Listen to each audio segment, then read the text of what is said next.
Public sector enterprises and undertakings have been serving India and its citizens for many, many decades and doing a fabulous job of it.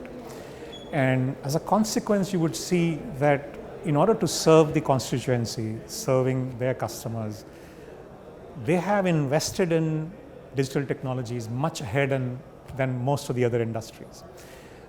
And I really commend them for having done that. And obviously, some of these investments wouldn't have happened without building the right skills.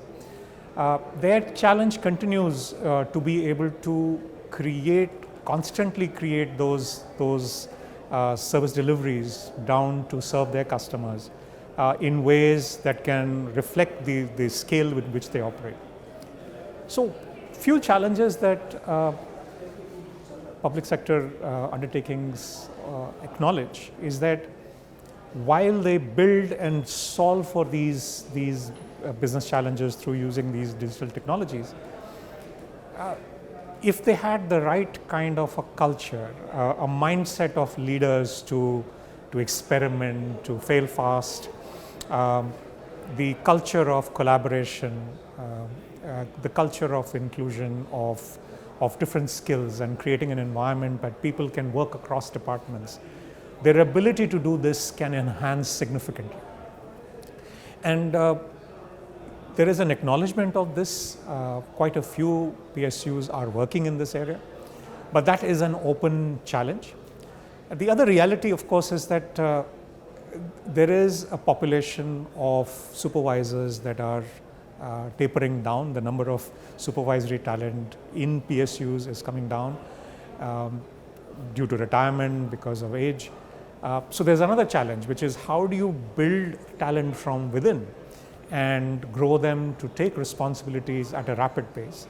And of course, erosion of a supervisory challenge means that how do they provide a leadership oversight, right, so that they're able to drive these initiatives of integrated learnings, integrated initiatives on the ground so that people are able to use that. So that's the context in which the public sector, I think there's a strong acknowledgement by the PSUs of this situation. There is a lot more work that has been done.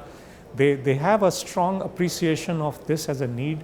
They're investing in building those. So you will see a lot of them have invested into learning technologies, for example. I think some of them have state of the art. And some of these technologies cost a lot, but their appreciation of the need for doing it is so strong that they believe that's the only way they can support the scale that they are driving in. So clearly there is an appreciation of where things are.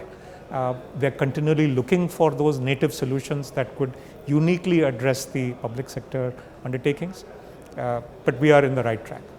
I'll suggest some examples, what we have seen in other enterprises do. Certainly some of the PSUs are doing as well.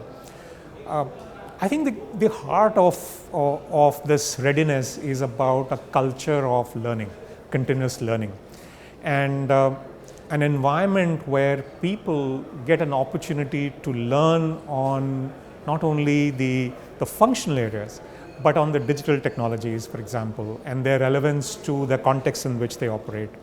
The understanding of what's really happening out there in the world in their respective areas.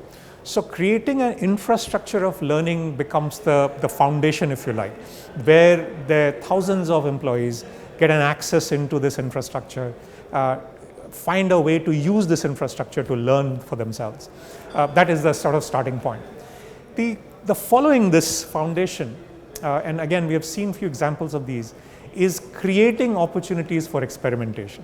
So creating those small projects and inviting people across. So there's a very interesting thing that happened, of course, in COVID time, but it's an example that I use to illustrate what PSUs can do. This is an example of a PSU and how they manage. The fact that during COVID time, they got 4 people from different departments coming together to solve an operational problem all by themselves, simply because they recognized this was a problem to do.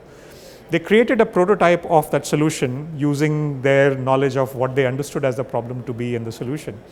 And then what they did was they participated along with the rest of the departments across various geographies over a period of 6 to 9 months to scale that up.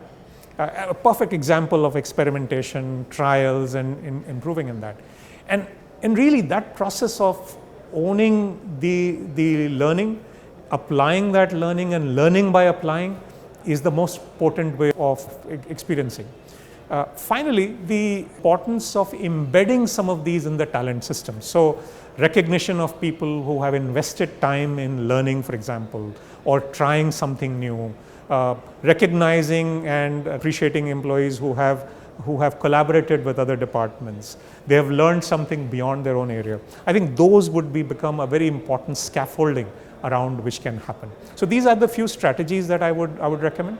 Finally, a leadership capacity to guide some of these visions into programmatic manner, that becomes a very critical piece as well. So these would be my suggestions. Oh, this is a fantastic initiative. I think it brings to light the strength of what's going on and opportunity to learn from each other.